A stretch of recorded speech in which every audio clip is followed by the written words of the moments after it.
When I was working with Kade a couple months ago, this point about chin, wrist, toe absolutely blew me away. Having this alignment and actually knowing that it's not perfectly vertical, but it's almost kind of slanted is a great picture image to just have in your brain of what you want to do. And it's a great way for you to really understand how and where to form that power pocket coming into the front of your chest and shoulder.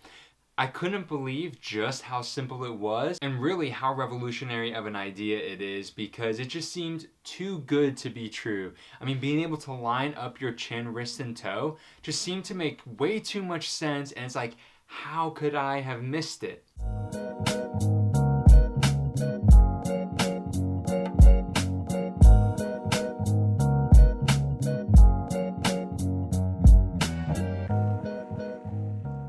The chin, wrist, toe is a moment in your throw where your body is at its peak explosive load up. In other words, you've brought your arm and the disc and your wrist to the furthest point possible for most power and tension. But getting it to this point consistently is not always the easiest thing to do.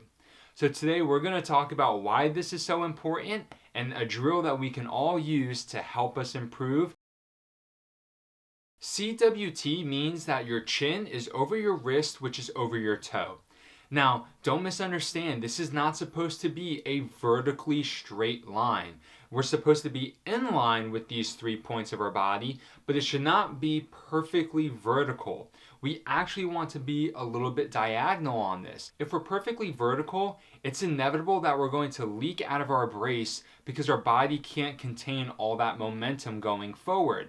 If you want to know a little bit more about the brace, go ahead and watch this video about the brace that I did last time, and I think it'll help you a lot. Having this vertical alignment is exactly what we need to stay within our brace, keeping our hips closed until the last possible moment, and getting as much tension and explosiveness into our power pocket. So how do we get into this position? Well, instead of just standing there and doing it and kind of being like, oh yeah, this is exactly how I need to get here, I have a drill that everybody could do regardless of the equipment they have. Step 1 is to get your pro pole, a bungee, or an exercise band. Something like this that's going to give you that tension is going to help you practice this motion repeatedly and give you consistent results and really let you know if you're staying online or not. Step 2 is to stand perpendicular to your target. Step 3, you're only going to use your arm for this. I just want you to pull the disc to the point where your chin, wrist, and toe line up, or should ideally line up. Basically, how do you already throw? And I want you to look down. Step 4, I want you to look down and kind of see what is the lineup looking like. Is your wrist all the way out here, your chin here, and your toe down there? Is your toe pointed out already? Is your wrist really far behind you and you're realizing it's lagging too much? We want to find this point where all 3 are going to line up. And we don't need to be throwing full speed to really work on that. We just need to kind of put everything in position. So it's okay if not everything is perfectly aligned, because step 5, you're going to move all 3 pieces to where they need to go. You're going to put your chin over your wrist, over your toe, and see just how different that looks and feels. Now, since we've basically molded our body into this position, we're probably going to lose it as soon as we break out of it. So what we want to do is, getting in this position, just make small movements with your body to kind of get your arm, leg, toe, and chin and head used to how it needs to move to get back into this position.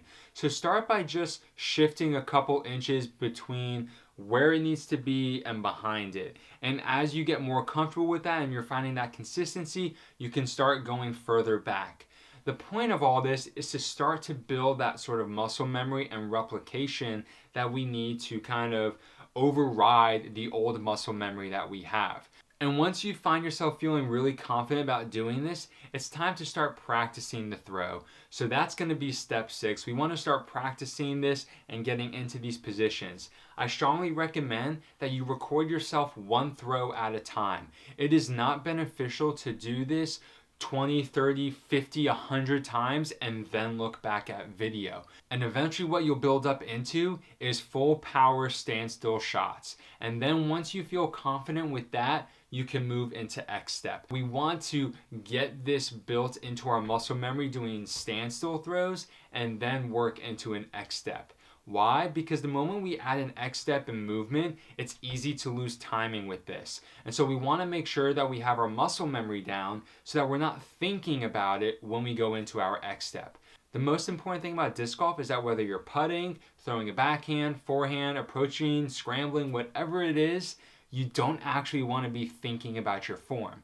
So it's essential we all get our muscle memory down before adding levels of complexity. The CWT drill is a great way to visualize what we need to do in our throw, and it gives us the ability to really slowly work it into our form and really get that practice down and start to feel comfortable with it. So this is a great drill, but what do we want to do once we're past this moment? Great question. We want to release at 10 o'clock. And if you want to know more information about that, go ahead and check out this video right now.